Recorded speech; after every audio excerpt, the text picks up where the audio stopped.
যেদিন চলে এসেছে মানুষ পয়সা প্রতি উপার্জন করছে, পরোয়া করে না সেটা বৈধ না অবৈধ। সম্মানিত দিনী ভাই বোন, রাসূল সাল্লাল্লাহু আলাইহি ওয়াসাল্লাম বলেন আল হালাল বাইয়িন, হালাল হচ্ছে স্পষ্ট, আল হারাম বাইয়িন, হারাম হচ্ছে স্পষ্ট, ও বাইনাহুমা মুস্তাবিহাতুন, এই দুইটার মধ্যে একটা অস্পষ্ট জিনিস রয়েছে। লা ইয়ালামুহুন্না কাসীরুম মিনান নাস, বহু মানুষ তা জানে না এটা বৈধ না অবৈধ। ফামানিত্তাকা মিনাশ শুবহাতে ইস্তাবরালে দীনিহি ওয়া ইরজিহি, যে লোকটা সন্দেহ থেকে বেঁচে গেল সে তার দিনকে পরিপূর্ণ করে নিল। ওমান ওয়াকাফি শুবহাতে ওয়াকাফিল হারামে, যে সন্দেহের মধ্যে পড়ে গেল সে হারামের মধ্যে পড়ে গেল। যে ব্যবসার চূড়ান্ত সিদ্ধান্ত নেই সেটা চূড়ান্ত হারাম, যেই চাকরির চূড়ান্ত সিদ্ধান্ত নেই সেটা চূড়ান্ত হারাম, যেই কর্মের যেই পয়সার চূড়ান্ত সিদ্ধান্ত নেই সেটা চূড়ান্ত হারাম। অতএব যত উপার্জন আছে অস্পষ্ট সব উপার্জনকে ছেড়ে দিতে হবে, এটাই চূড়ান্ত। এরপরে আল্লাহ রাসূল বলছেন আলা, সাবধান মনে রেখো, লিকুল্লি মালিকিন হেমা ও হেমাল্লাহ মাহারে মোহ, প্রত্যেকটা বাদশার সীমারেখা রয়েছে। আল্লাহর সীমারেখা হচ্ছে হালাল শেষ হলে হারাম শুরু হয়, হারাম শেষ হলে হালাল শুরু হয়। তারপরে তিনি বলছেন আলা, সাবধান থেকো, ইন্না ফিল জাসাদ মুজগা, মানুষের শরীরে একটা টুকরা রয়েছে, এজা সালাহাত সালাহুল জাসাদু কুল্লুহু, যতক্ষণ পর্যন্ত ওই টুকরা ভালো থাকবে গোটা মানুষটাই ভালো থাকবে। ওয়াইজা ফাসাদাত ফাসাদাল জাসাদু কুল্লুহু, ওই অংশ যখন খারাপ হয়ে যাবে সম্পূর্ণই খারাপ হয়ে যাবে। মনে রেখো সেটাই হচ্ছে অন্তর, যার ভিতর খারাপ তার সবই খারাপ, যার ভিতর ভালো তার সবই ভালো। সম্মানিত দিনী ভাই বোন, আমি রাসূল সাল্লাল্লাহু আলাইহি সাল্লামের কথাটি আপনাকে এইভাবে স্পষ্ট করে বুঝাতে চাই যে রাসূল সাল্লাল্লাহু আলাইহি সাল্লাম বললেন লা ইয়াদখুলুল জান্নাতা লাহমুন নাবাতা মিনাস সুহতে, ওই শরীর জান্নাতে যাবে না যেটা হারাম উপায়ে বেড়েছে, ওই শরীর জান্নাতে যাবে না যেটা হারাম উপায়ে বেড়েছে, ওই শরীর জান্নাতে যাবে না যেটা হারাম উপায়ে বেড়েছে। কুল্লু লাহমিন নাবাতা মিনাস সুহতে কানাতিন নার আওলা বিহি, যেই শরীর হারাম উপায়ে বাড়ে তার জন্য জাহান্নাম যথেষ্ট, যেই শরীর হারাম উপায়ে বাড়ে তার জন্য জাহান্নাম যথেষ্ট।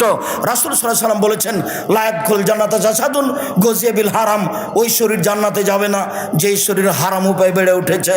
সম্মানিত দিনী ভাই বোন, আজকে হালাল আলোচনা এই পর্যন্ত করেই আমি আমার শেষের দিকে এসে জরুরি কয়েকটি কথা বলছি। সম্মানিত দিনী ভাই বোন, আমি এইটা দিন রাত আশঙ্কা দ্বিধাদ্বন্দ্বের মধ্যে আছি, এরপরেও যখন আসি তখন আপনার উপরে আমি একটা অনুরোধ করি, চেষ্টা চালাই যে যত জরুরি প্রয়োজন হোক, যতক্ষণ পর্যন্ত আছি কথা বলছি ততক্ষণ পর্যন্ত উঠবেন না। 4টে জরুরি উপদেশ জাতির কাছে থাকছে, কখন চলে যাব থাকবো তা আমি বলতে পারছি না। জাতির কাছে 4টে উপদেশ থাকছে, নসিহত। এই ছেলে, তুমি ওভাবে বাঁকা হয়ে হাঁটছো কোথায়? দাঁড়াও তুমি। আপনারা এই 4টে নসিহত মনে রাখবেন। দেখেন তো, মানুষের জীবনে সবচেয়ে জরুরি কাজ, ওর চেয়ে কাজ হিসাবে মানুষের জীবনে জরুরি কোনো কাজ নেই। যত জরুরি কাজ আছে, মামলা মোকদ্দমা কেস কামার যা আছে, জমি জায়গা চাকরি বাকরি, ওর চেয়ে পৃথিবীতে জরুরি কোনো কাজ নেই। সেটা হলো 5 ওয়াক্ত সালাত, নামাজ। আপনার জীবনে এই সালাতের চেয়ে কোনো জরুরি কাজ আছে এইটা যদি আপনি মনে করেন তাহলে মনে করবেন যে আমার জীবনে বড় বড় যেগুলো ভুল তার মধ্যে এটা একটা। কেননা সব ইবাদত নির্ভর করে এরই উপরে। আব্দুর রাজ্জাক সাহেব বলেছেন, এই কথাই ঠিক, যে বলেছেন ইবাদতের জগতে সবচেয়ে শক্তিশালী পাওয়ারফুল ক্ষমতাধর ইবাদত হলো দান। হ্যাঁ, কথা ঠিক। খুব রাগ করে আছেন, আল্লাহ আপনাকে জাহান্নামে দিয়ে দিবেন, কিন্তু আপনি কিছু টাকা দান করে দিয়েছেন, তখন আল্লাহ বলছেন আচ্ছা ঠিক আছে যা, জান্নাতে যাও। নরম হয়ে গেছে, মানে দানের ক্ষমতা। আপনার মায়ের কবরে শাস্তি শুরু হয়ে গেছে, তা আপনার মায়ের জন্য আপনি 5,000 টাকা দান করে দিয়েছেন, তখন কবরের শাস্তি বন্ধ হয়ে গেছে। এমন কোনো ইবাদত নেই যে ইবাদত এত ক্ষমতা দেখাতে পারে, করলেন এক জায়গায়, ক্ষমতা হলো আর এক জায়গায়। আল্লাহ রাসূল বলছেন যারা দান করবে বিচারের মাঠে দানের ছায়াতেও থাকবে যতক্ষণ পর্যন্ত বিচার না হচ্ছে। 2 দিন 5 দিন 200 বছর 500 বছর যদি বিচার হতে থাকে, আপনি দানের ছায়াতলে থাকবেন, ওইদিকে বিচার চলবে। এ কথা আমি বলিনি, এ কথা মুহাম্মদ সাল্লাল্লাহু আলাইহি ওয়াসাল্লাম বলেছেন। আগুন যেমন, পানি যেমন আগুনকে নিভিয়ে দিতে পারে, দান তেমন মানুষের পাপকে মিটিয়ে দিতে পারে। এ কথা রাসূল সাল্লাল্লাহু আলাইহি ওয়াসাল্লাম বলেন। হ্যাঁ, সবচেয়ে শক্তিশালী ক্ষমতাধর পাওয়ারফুল ইবাদত হলো দান। এর পরেও যদি সালাত না থাকে তাহলে আপনার ইবাদত কবুল হবে না, দান কবুল হবে না, এটা বাতিল। একদিন বলছিলাম আল্লাহর কাছে সবচেয়ে প্রিয় কাজ হলো এক ফোঁটা চোখের পানি, এর চেয়ে আল্লাহর কাছে কোনো প্রিয় কাজ নেই। রাসূল সাল্লাল্লাহু আলাইহি ওয়াসাল্লাম বলছেন, লা ইয়ালিজার রাজুলুন নারা বাকামিন খাসিয়াতিল্লাহ হাত্তা ইয়ালিজাল লাবানু ফি দারে। গাভীর বাঁট থেকে দুধ বের করে ভিতরে ঢোকানো যায় না যেমন, আল্লাহর ভয়ে কাঁদে যে সে জাহান্নামে যাবে না তেমন। গাভীর বাঁট থেকে দুধ বের করে ভিতরে ঢোকানো যায় না যেমন, আল্লাহর ভয়ে কাঁদে যে সে জাহান্নামে যাবে না তেমন। ও জান্নাতে যাবেই যাবে, কিন্তু সালাত নেই, নামাজ নেই, তখন এটা কি হবে? এই কান্নাটা বাতিল হয়ে যাবে। তাহলে বলেন তো মানুষের জীবনে সবচেয়ে জরুরি কাজ কি? সালাত। 2, মানুষের জীবনে দ্বিতীয় জরুরি কাজ হলো বৈধ রুজি। বৈধ রুজির চেয়ে মানুষের জীবনে দ্বিতীয় কোনো জরুরি কাজ নেই। কেননা এই সালাতও হারিয়ে যাবে যদি রুজি বৈধ না হয়। লোকটা বিপদে ছিল কিন্তু ইবাদত কবুল হলো না, হাত তুলে দোয়া কবুল হলো না রুজির কারণে। আমি আপনাকে ভিক্ষা করে খেতে বলিনি, আমি বলেছি বাপের জমিদারি আছে, বড় ব্যবসা করেন, সম্মানে বসবাস করেন, কৃপণ হবেন না, বাজারে গিয়ে সবচেয়ে বড় মাছ কিনবেন, জান্নাত হবে ইনশাআল্লাহ।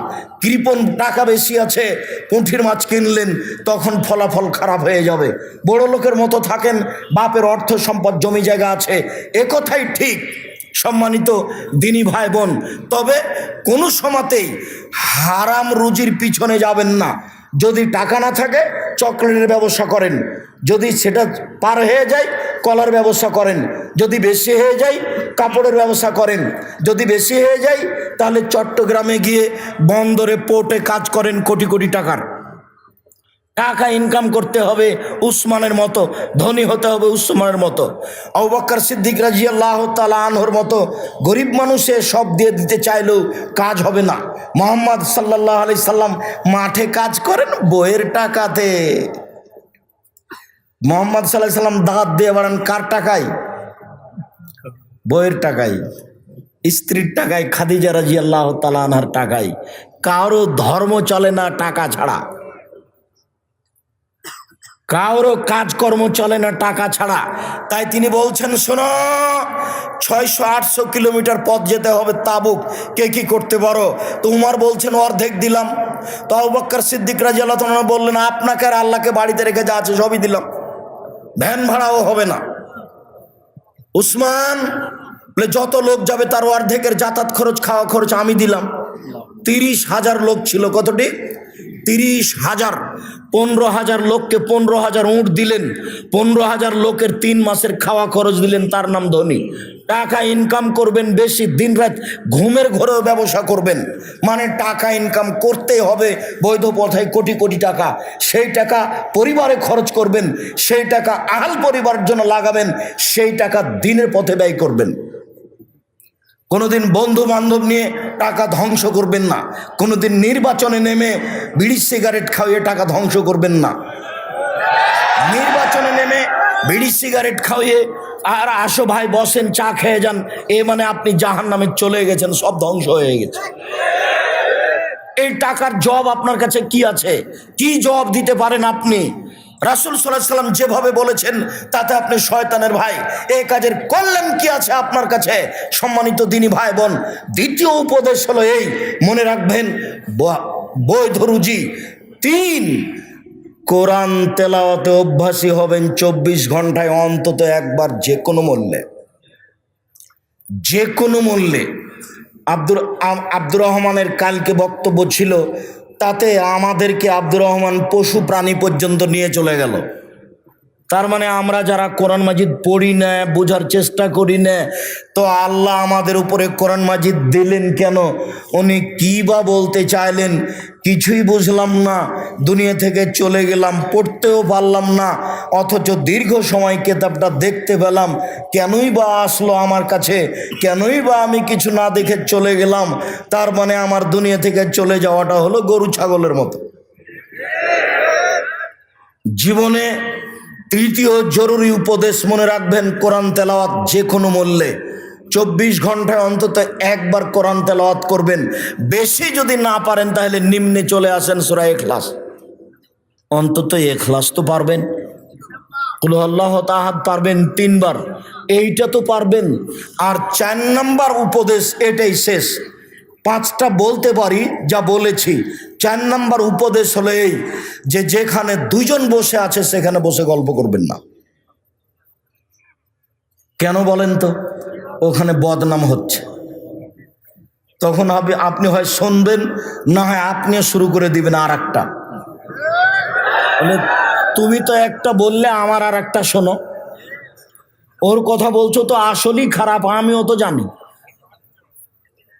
যেই জন্য, যার কারণে যেখানে 2 জন বসে আছে সেখানে যাবেন না। আমরা তো কই রাস্তা যায়, আমরা তো কোনোদিন চায়ের স্টলে বসিনি। আমি 18 বছর নদাপাড়াতে থেকেছি, এই 18 বছরে আমি কোনোদিন দোকানে বসিনি। আমার জীবনেই বসেছি কিনা তাই মনে হয় না। যদিও আমরা হাটে বাজারে যাই না, কি যে তরি তরকারির দাম সেটাও জানি না, এমনিতেই চলছি, কিভাবে চলি সেটাও বুঝতে পারি না। তো জরুরি 4 নাম্বার উপদেশ, 2 জন যেখানে গল্প করছে বসে সেখানে যাবেন না, গেলে ফেসে যাবেন। তাহাজ্জুদও টিকবে না, হজ তাসবিহ তাহলিল সালাত নামাজ কিছুই টিকবে না। তখন সব মিলে জাহান্নামে যেতে হবে। রাজশাহী চাঁপাই নবাবগঞ্জের ভাষাতে আমও গেল, ছালাও গেল, কাঁদতে কাঁদতে চোখও গেল।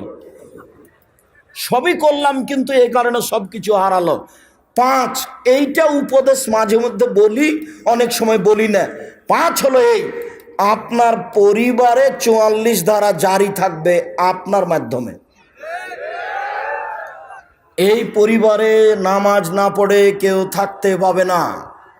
এই পরিবারে কেউ অপ্রয়োজনীয়ভাবে মোবাইল ব্যবহার করতে পারবে না। এই পরিবারে টিভি চলবে না। এই পরিবারে রাত 12টা 1টা পর্যন্ত কোনো কেসা কাহিনী চলবে না। এই 5টা উপদেশ থাকলো, আপনি চেষ্টা করেন, নইলে বইয়ের কারণে আপনার তাহাজ্জুদ হারিয়ে যাবে। সম্মানিত দিনী ভাই বোন, পরের জরুরি কথা হলো এই যে আমার মনে বড় স্বাদ, এদেশের মাটিতে আমি উন্নত মানের প্রতিষ্ঠান গড়বই ইনশাআল্লাহ। সেটাই জামিয়া সালাফিয়া।